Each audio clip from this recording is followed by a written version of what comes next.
آپ دیکھیں کہ وہ جس طرح ہمارے پولیٹیشنز کرتے ہیں کہ کیمرے میں کوئی اور بیان دیتے ہیں اور کیمرے سے ہٹ کے اور باتیں کرتے ہیں. تو یہ جو بیچارہ انجینئر علی مرزا اس کا بھی یہی حال ہے. اچھا, اس نے ایک دفعہ مجھے چیلنج کیا, آ جاؤ قیامت تک نہیں آئیں گے. کیا بولا تو نہیں؟ اس نے ایک دفعہ مجھے چیلنج کیا, رکو ذرا صبر کرو, آ جاؤ بتاتے ہیں. ایک دفعہ سامنے بٹھا دو, یہ دوبارہ کلپ بنانے کے قابل انشاءاللہ نہیں رہے گا. سر ادھر یہ سٹوری ختم نہیں ہوئی ہے. 1.5-2 سال سے میں چیلنج کر رہا ہوں کہ بھائی کلپ بازی مت کرو, ایک دفعہ سامنے بیٹھ جاؤ. رکو ذرا صبر کرو, یہ ڈونکی راجا فلم یہاں پہ ختم نہیں ہوئی. انہوں نے کہا کہ اب میرا دل کر رہا ہے کہ میں سچی مچی جہلم چلا ہی جاؤں. میں سوچ رہا ہوں میں سچی مچی کا جہلم میں جا رہا ہوں, میں نے ارادہ کر لیا ہے انشاءاللہ. یعنی میں پہلے آپ کو جھوٹی موٹی کہہ رہا تھا بھائی تو انہوں اصل مسئلہ دسنے کی ہے اے وے کہانی کہ یہ ملاقات جو طے ہوئی تھی وہ نادر علی کے تھرو ہوئی تھی, جو ایک یوٹیوبر ہیں. انہوں نے مجھے مجبور کیا تھا, پہلے میں نے انکار کیا, اور یہ ریکارڈنگ آج والی سے پہلے میں نے دوبارہ ان کو فون کیا تو انہوں نے کہا بالکل ایسا ہی ہے, آپ ایگری نہیں تھے, میں نے آپ کو ایگری کروایا.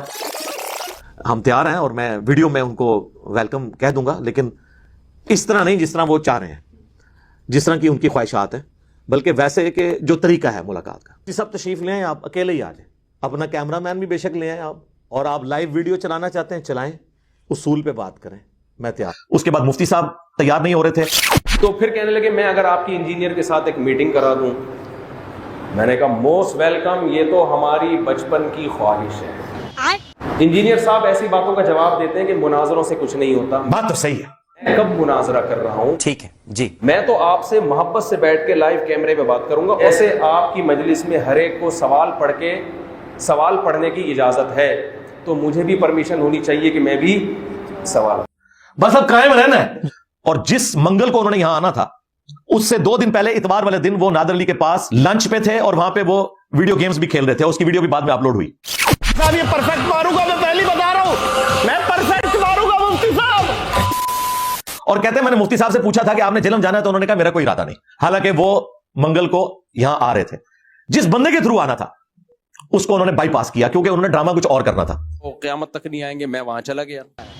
ابھی بدت ہے بھائی, ابھی بدت ہے. یہ زندگی میں پہلا سفر ہے جہلم کا, اور اس کا بنیادی مقصد انجینئر علی مرزا صاحب سے بالمشافہ بات چیت ہے. کیا بالمشافہ بات چیت ہے.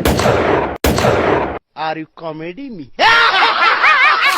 اس میں میری طرف سے 6-7 افراد ہوں گے, آپ کی طرف سے بھی 6-7 افراد, اور 6 بندے میری طرف سے ہوں گے. تو رسے کا میچ میرے ساتھ کھیلنے آیا ہے, 6 بندے تیرے ساتھ ہوں گے.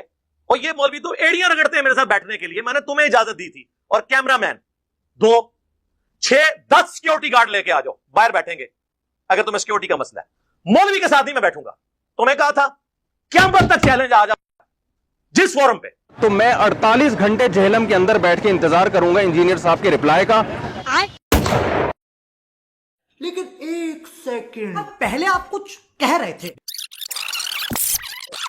میں تو آپ سے محبت سے بیٹھ کے لائیو کیمرے پہ بات کروں گا. جیسے آپ کی مجلس میں ہر ایک کو سوال پڑھنے کی اجازت ہے, تو مجھے بھی پرمیشن ہونی چاہیے کہ میں بھی سوال پڑھوں. میری طرف سے 6-7 افراد ہوں گے, آپ کی طرف سے بھی 6-7 افراد. اس میں انہوں نے کہا کہ میں نے تو 48 گھنٹے کا کہا تھا, لیکن 1 ہفتے کا ٹائم تھا, آپ اتوار کو ہی مل لیتے. آپ کے پاس ٹائم تھا, آپ 1 ہفتے کے بعد بات کر لیتے, آپ اتوار کو رکھ لیتے. تو تو نے اس ویڈیو میں تو نہیں کہا کہ 1 ہفتے کا ٹائم ہے. بعد میں جاتے وقت سے غلطی ہوگی, اس نے کہا اتوار کو. میں تو اتوار کا پتا تھا تو سارے اتوار کو آتے نا. آج تک کسی کو آنے سے روکا ہے؟ سارے مولوی بھی آتے ہیں طریقے سے آ کے, جس طرح مفتی صاحب کہتے ہیں تمیز سے بیٹھو, آؤ ملاقات کرو, ساروں کو بیچ کے ہمیں امامت کروائیں. مفتی صاحب آپ کیمرہ مین اپنا لے آئیں, سیکورٹی گارڈ باہر ہی رکھیں. مولوی کے ساتھ میں نے نہیں بیٹھنا, آپ کو اجازت دی تھی, آپ نے شرط وائلیٹ کی. میوزک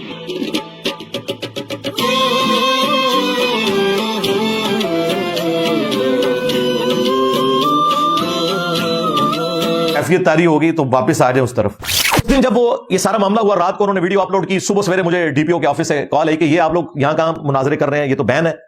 تو میں نے کہا مجھے تو پتہ ہی نہیں. کہا یہ ویڈیو اپلوڈ ہوئی ہے. میں نے ویڈیو دیکھی, میں نے نادر علی کو کال کی, تو میں نے کہا یار یہ تم نے میری پیٹھ پہ چھرا گھونپا ہے کہ تم نے اس کو لے کے آنا تھا, یہ رات کو یہ ڈرامہ کر کے یہاں سے فرار ہو گیا, اور مصیبت میری جان کو پڑی ہوئی ہے. اس نے تو کراچی چلے جانا ہے, اکیڈمی میری بند ہو جانی ہے. اور میں نے آپ کو بارہا بتایا کہ بنو امیہ کی چالیں جہاں ختم ہوتی ہیں وہاں سے ہماری عقل سٹارٹ ہوتی ہے.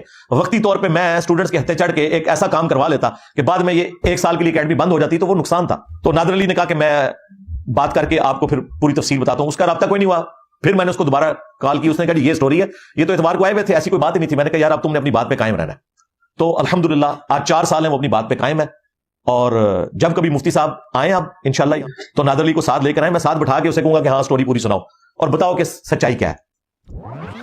آخری جو ان کے پاس حربہ ہوتا ہے کہ جی انجینئر صاحب کو ہمارے ساتھ بٹھا دیں, تو میں آج یہ اناؤنسمنٹ کر رہا ہوں کہ میں گورنمنٹ اگر کوئی ایسا پروگرام ارینج کرتی ہے تو میں بیٹھنے کے لیے تیار ہوں. شرط یہ ہوگی کہ ان کے بڑے بیٹھیں گے, یعنی بریلویوں کے مفتی منیب الرحمان صاحب, دیوبندیوں کے مفتی تقی عثمانی صاحب, اہل حدیث کے ساجد میر صاحب, اہل تشیع کے ساجد نقوی صاحب. مجھے ان پر اعتماد ہے کہ ان کے ساتھ میں بات کروں گا تو مسئلہ حل ہوگا, کیونکہ نچلے تو اتنے زیادہ ہی ختم ہی نہیں ہوں گے. ایک سے بات کروں گا دوسرا کہ ان کو تو پتہ ہے ان کی یہ فیلڈ ہی نہیں تھی, اس لیے وہ انجینئر صاحب سے زیر ہو گئے. تو ونڈا کھیلو, ڈائریکٹ فائنل میچ کھیلیے. اور یہ مجھے شوق نہیں ہے, یہ کہتے ہیں نا جی بیٹھ بیٹھ, اور ہمارے اسٹوڈنٹ بھی ہمیں آئے دن جو ہے وہ تنگ کرتے ہیں. میں آپ لوگوں کی وجہ سے کہہ رہا ہوں, ورنہ مجھے کوئی ضرورت نہیں. یار جن لوگوں کی اپنی ویورشپ سینکڑوں اور ہزاروں میں ہے ان کے ساتھ مجھے بیٹھ کے کیا لینا ہے.